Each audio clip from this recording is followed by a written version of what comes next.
드리옵나이다. 아멘. 등을 의자에 붙이십시오. 그리고 고개를 들어 강단을 주목하십시오. 선포자의 입술을 주목하여 보시고 무슨 말씀이 우리에게 주어지는가를 경청하십시오. 말씀은 귀로 들을 뿐만 아니라 눈으로 보기도 해야 합니다. 그래서 눈은 강단을 주목하시고 귀는 기울여서 하나님의 음성을 예민하게 듣는 이 시간 되기를 바랍니다. 특히 여러분 강단을 이 시간 꼭 봐야 될 일이 있습니다. 제가 아주 중요한 티켓을 보여주기 때문입니다. 여러분 이 티켓을 사면은 천국 갈 수 있습니다. 그래서 다시 봐야 됩니다. 제가 이렇게 티켓을 들고 티켓을 팔았다면 여러분들이 들고 일어나서 저희 목을 잡고 끌고 내려갔겠죠. 그런데 중세 시대 때에는 이게 통했습니다. 사제가 강단에서 여러분 이 티켓을 사면은 죽었던 여러분 부모 형제 다 천국으로 갈 수 있습니다. 아무도 이의를 제기하는 분들이 한 명도 없었습니다. 교황의 칙서였습니다. 그런데 왜 아무도 문제를 제기하지 않았을까요? 좋은 일이니까. 그 당시에는 여러분 죽었던 여러분의 부모 형제가 이 티켓을 사는 순간 연옥에 있던 이들이 점핑해서 천국으로 올라간다니까요. 그래도 안 사겠습니까? 이 티켓 팝니다. 불티나게 팔리기 시작했습니다. 왜요? 여러분 부모 형제 사랑하지 않는 분이 누가 계십니까? 내 부모가 지옥에 떨어진다는데 그 문을 다 갖다 드려서라도 이 티켓 사야죠. 다 좋은 거예요. 우리 식으로 표현하면 누이 좋고 매부 좋은 겁니다. 다 좋은 거예요. 그렇게 해서 가톨릭 교회가 당시에 많은 헌금을 모아드리고 그 기금으로 중세에 번듯한 교회를 다 세웠습니다. 아무도 말하는 이가 없었습니다. 그런데 1517년 10월 30일 가톨릭 신학대학 교수이며 성당의 신부인 마르틴 루터가 자기가 시무하는 성당 문 앞에 95개조의 반박문을 신었습니다. 교황은 보시고 답을 하라는 겁니다. 내가 이런 질문을 할 때에 여기에 대한 답을 달라는 것입니다. 95개의 질문 가운데 52번째 논제물입니다. 있는 그대로 읽어드립니다. 면제 증서로 구원받을 것을 신뢰하는 것은 헛된 것이다. 비록 판매 위탁자가 아닌 교황 자신이 그 증서에 대하여 자기 영혼을 걸고 보증한다 하더라도 헛된 것입니다. 여기에 대하여 답을 달라는 겁니다. 지금은 당연하다 얘기입니다. 할 수 있는 질문이네요. 그런데 중세시대 때의 가톨릭 교회의 교황은 일반 나라의 왕들도 그의 허락을 받아야 왕위에 즉위할 수 있었습니다. 세계 최고의 지도력을 가지고 있었고 권위와 힘은 막강했습니다. 이해가 되십니까? 독일이나 프랑스나 모든 나라의 왕들은 캐톨릭 교회의 교황의 인정을 받아야 했습니다. 그런데 일개 신부가 교황의 영혼을 걸고 보증한다 할지라도 면죄부로는 구원을 얻을 수 없습니다. 여기에 대하여 답하시오. 할 수 있겠습니까? 상상할 수 없는 일들이 일어난 것이죠. 당시 신부였던 마르틴 루터의 질문처럼 구원은 돈으로 살 수 없습니다. 구원은 믿음으로 얻습니다. 이게 종교개혁의 출발점이었습니다. 이걸 아셔야 합니다. 돈으로 살 수 없습니다. 구원은. 예수 그리스도를 나의 구주로 믿는 믿음이 저와 여러분에게 구원을 가져다 주는 줄 믿습니다.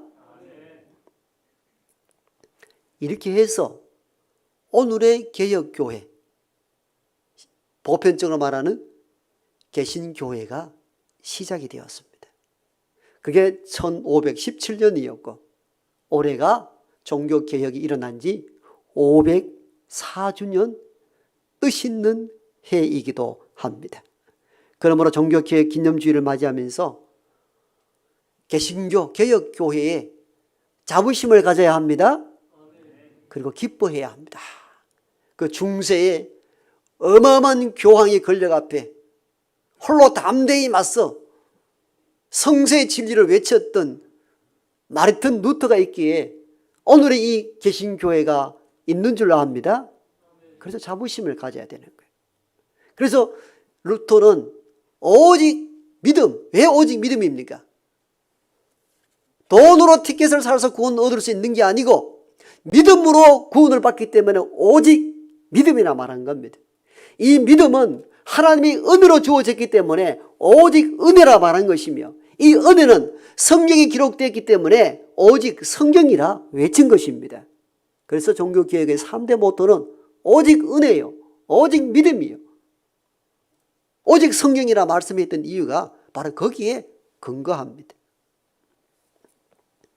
그런데 이렇게 뜻깊은 날 우리가 기뻐할 수만은 없는 상황이 되었습니다.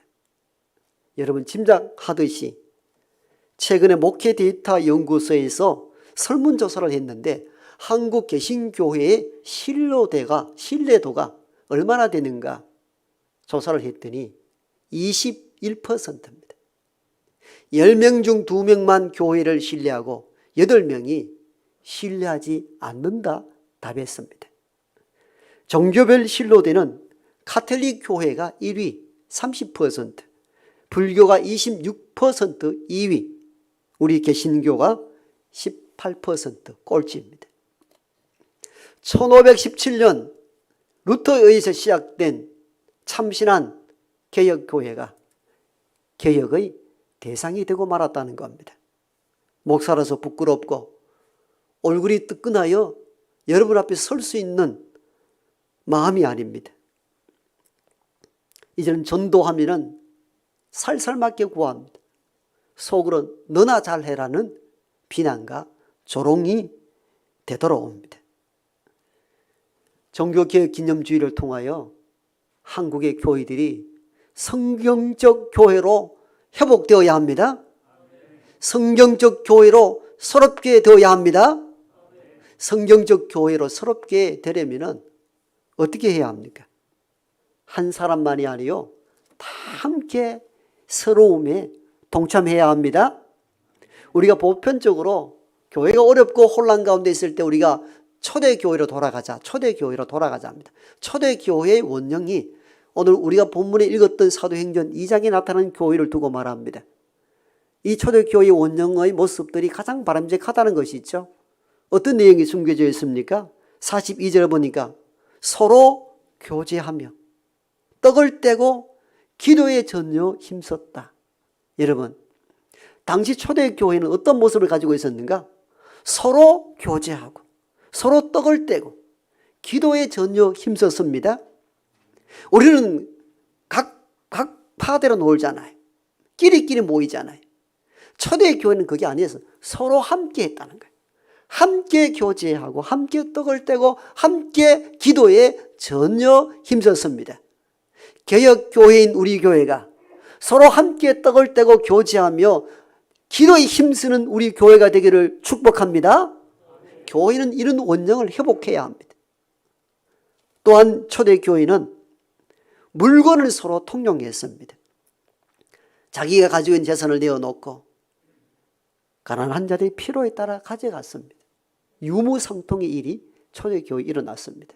그래서 초대교회를 보면은 영적인 일들과 사회 섬김이 균형을 이루었어요.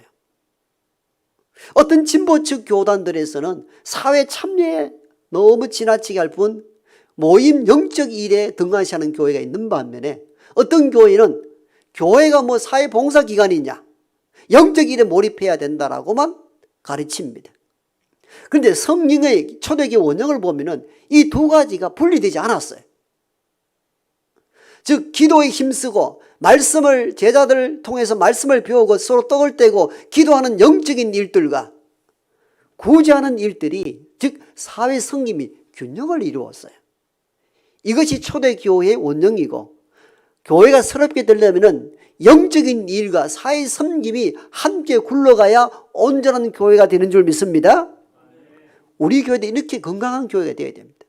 말씀을 배우고 기도에 전혀 힘쓰고 서로 교제하고 떡을 뗄 뿐만 아니라 내 가진 것을 사회에 필요한 대로 나눌 수 있는 사회봉사, 이 두 개가 조합될 때, 즉 균형이 될 때 온전한 교회가 될 수 있고 새로운 교회가 회복될 수 있다는 겁니다. 초대교회의 더 특이한 점이 뭐냐면은 이러한 일을 어떤 특정한 부류만 한 것이 아니고 다 함께 참여했다는 겁니다. 오늘 본문에 보면 그 내용이 잘 기록되어 있는데요. 44절에 보면 믿는 사람이 다 함께 했다는 겁니다. 어느 한 부류만 한 게 아니고 다 함께 서로 교제하고 서로 떡을 떼고 서로 기도에 힘쓰고 서로 사이 봉사 나눔에 함께 했다는 겁니다. 사실 이게 핵심입니다. 어느 한 부류만 하면 교회는 온전해질 수 없습니다. 우리 스승교회 공동체 모든 식구들이 교회의 새로움에 다 함께 참여할 수 있기를 원합니다. 목사님, 당회 장로님만 알아서 하십시오. 권사들만 수고하십시오. 아니고 어린 아이로부터 어른에 이르기까지 모두가 다 함께 참여할 때에 교회가 새로워질 수 있습니다. 여러분, 우리가 종교개혁하면 마르틴 루터만 생각하잖아요. 그런데 루터 한 사람으로 어떻게 개혁이 완성될 수 있었겠습니까? 루터로도 없는 보이지 않는 많은 사람에 함께 했기 때문에 개혁이 완수될 수 있었습니다. 그래서 어떤 종교개혁의 후신들은 루터와 무명의 용사들이라는 책을 내놓았습니다. 즉 루터만 혼자만 떠들었다 해서 종교개혁이 완성될 수 없었다는 겁니다.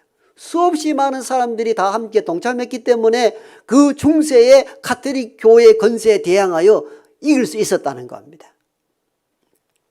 1517년에 종교개혁이 일어났죠.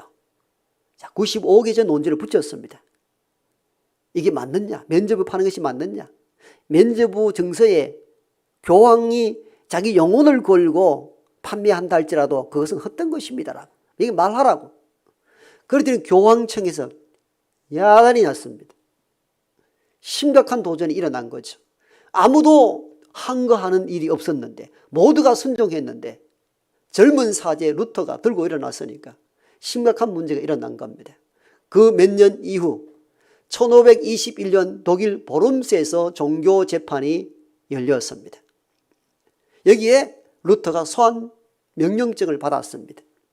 거기 와서 네가 이제껏 95개조를 취소한다, 잘못됐다 인정하고 네가 쓴 책들 이당의 책이라 인정하고 한다면은 용서한다는 전제가 붙었습니다.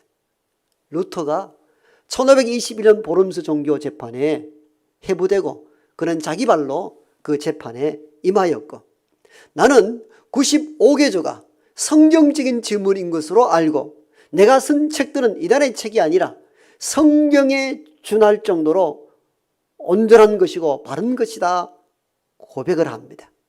취소하면 살 수 있는 길이 열렸을 터인데 그는 취소하지 않았습니다.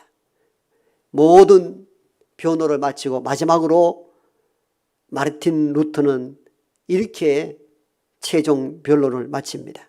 있는 대목 그대로 읽어드립니다. 나는 여기에 서 있다. 나는 달리 할 수 없다. 하나님이여 나를 도우소서. 다 그 한마디 하고 법정에서, 종교재판법정에서 나오게 됩니다. 그리고는 보름스에서 자기가 심호하던 곳으로 비텐베르크로 돌아갑니다. 그동안에 남아있는 종교 지도자들이 루터를 어떻게 판정할까 심야회의를 진행하는 중에 루터는 비텐베르크로 향하는데 비텐베르크로 가는 도중에 행방불명이 되고 맙니다. 루터가 사라져버렸습니다. 놀랄 일들이 있었던 것이죠. 누군가 납치를 해간 것입니다. 누군가 납치를 해서 바르트부르크 성에 숨겨줍니다. 이가 작선의 선제후 프리드리히 3세입니다. 프리드리히 3세는 정치적으로 위상이 있다 보니까 그 당시의 종교재판의 흐름과 내용을 입수를 했습니다. 루터가 처형당할 수 있다는 암시를 받고 비텐부르크로 향하던 루터를 몰래 납치해서 바르트부르크로 몰래 빼돌린 것입니다. 이 루터가 바르트부르크 성에 갇혀 숨어 있을 동안에 종교재판 심야회의가 끝이 나고 황제 칼 5세에 의해서 보름스 칙령이 발령됩니다. 보름스 칙령의 핵심은 이것입니다. 루터와 그를 따르는 자들은 이단임으로 처형하라는 것입니다. 당시의 종교재판은 오늘날 세속의 재판보다 엄격했습니다. 그 자리에 바로 처형을 당합니다. 그런데 프리드리히 3세 선제후에 의해서 바르트부르크 작은 성에 숨어 들어가고 거기서 독일어 번역으로 성경을 번역하기 시작합니다. 왜? 그전에는 가톨릭 교회가 라틴어로 성경이 주어졌고 라틴어로 강론을 하기 시작했어요. 여러분 독일인이, 프랑스인이, 영국인이 누가 옛날 라틴어를 압니까? 라틴어를 아는 이들은 신부, 사제들 외에 없습니다. 그러니까 성경도 일반인에게 주어지지도 않았지만도 성경을 본다 한들 라틴어로 읽을 수 있는 이가 아무도 없습니다. 여기 와서 미사를 드리지만도 라틴어로 하나님의 말씀을 이해할 수 있는 사람이 아무도 없습니다. 그러니까 도대체 하나님의 말씀이 무엇인지 진리와 거짓을 분별하기가 어려웠습니다. 여러분 중세 때 교회를 가보면 화려합니다. 가보면은 천장과 온벽에 성화 그림이 대단하게 걸려 있습니다. 여러분 잘 아는 미켈란젤로라든가 이런 분들은 다 성화를 그렸잖아요. 성화가 왜 나왔는지 아십니까? 말씀을 읽지 못하는 이들에게 하나님의 말씀을 알려주기 위해서 보편적으로 수단으로 그린 것이 성화 그림의 시작이었습니다. 12제자의 그림과 예수의 이적 그림, 이 모든 것들은 성경을 알지 못하는 이들에게 성경의 내용을 알리기 위해서 시작된 것이 성화의 시초였습니다. 그 정도로 말씀을 몰랐습니다. 그런데 바르트부르크 성에 숨어서 독일어로 성경을 번역하는데 쪽복음이죠. 마태복음 조금씩 기록해서 그걸 마부에게 전달하면 인쇄소에 갖다 줘. 인쇄소가 몰래 밤새 찍어가지고 그 쪽복음 몇 개를 시민들에게 나누어 줍니다. 평생의 성경을 독일 시민들이 처음 접했습니다. 읽어보니까 너무 놀랍고 너무 신선하고 너무 충격적이고 가톨릭의 가르침이 얼마나 잘못됐는 것을 알았습니다. 이게 불길같이 번지기 시작했습니다. 그래서 루터를 잡아 죽이려 했던 것이 많은 영주들의 보호와 시민들의 보호로 인해서 루터가 살아남게 됩니다. 그래서 개혁이 완수가 된 것입니다. 그래서 신학자가 선책처럼 루터와 무명의 개혁자들, 여러분 종리를 인쇄했던 이들, 루터가 숨어 들어갈 때마다 말고삐를 잡았던 마부들, 그 사람들에 의해서 루터의 종교개혁이 완성됐다는 겁니다. 루터 하나만 아니라는 거예요. 보이지 않는 수없이 많은 사람들이 함께했기 때문에 그 거대한 중세 가톨릭 교회에 대항하여 개혁교회가 완성이 됐던 것입니다. 여러분 우리는 오늘날 이렇게 쉽게 편리적으로 이야기합니다. 믿는 우리조차도 이렇게 이야기하죠. 오늘 교회가 타락했어. 교회 바뀌어야 돼. 교회가 뭡니까? 이 건물입니까? 교회는 예수 그리스도를 나의 구주로 고백하는 저와 여러분이 교회입니다. 저와 여러분이 주의 성전이라 그랬잖아요. 이 교회는 예배당 건물입니다. 모이는 장소에 불과합니다. 그래서 교회라는 것은 저와 여러분이에요. 믿는 성도예요. 그런데 우리는 이렇게 말합니다. 교회가 바뀌어야 돼. 자기는 빠져 있어요. 나를 포함해서 내가 변해야 교회가 변합니다. 그런데 왜 이렇게 쉽게 표현합니까? 교회가 바뀌어야 돼. 나는 안 바뀌는데. 남들이 바뀌라는 거예요. 교회가 바뀌라는 건축물을 바꾼다는 의미가 아니잖아요. 우리가 성경적으로 돌아가는 것 바뀌는 것이죠. 그런데 나를 포함하여 저와 여러분 모두가 성경적 교회로 돌아서야 합니다. 그래야 개혁교회의 후손인 거예요. 종교개혁 기념주의를 맞이하면서 다 함께 배우기를 힘쓰고 기도에 전혀 힘쓸 뿐만 아니라 있는 것을 나누는 사회 섬김과 봉사가 균형을 이루어서 교회단 교회로 대사회적 실효를 회복하는 교회가 되어야 합니다. 여러분 기도에 전혀 힘쓰고 서로 떡을 떼고 서로 교제하고 자기 있는 것을 나누었더니 오늘 마지막 절에 어떻게 고백하고 있습니까? 온 백성이 칭송하고 구원받는 자의 수가 날마다 더하여 가더라. 아멘? 아멘입니까? 여러분 우리는 결과론만 먼저 열매를 먹기 원하죠. 교회가 막 부흥했으면 원하잖아요. 그런데 이때의 목적은 이게 목적이 아니었어요. 서로 교제하고 떡을 떼고 말씀 나누고 기도하고 있는 걸 나누었더니 나타나는 현상이 뭐라고? 백성들이 그들을 칭송하고 구원받는 자의 수가 더하더라. 주어진 은혜의 결과였습니다.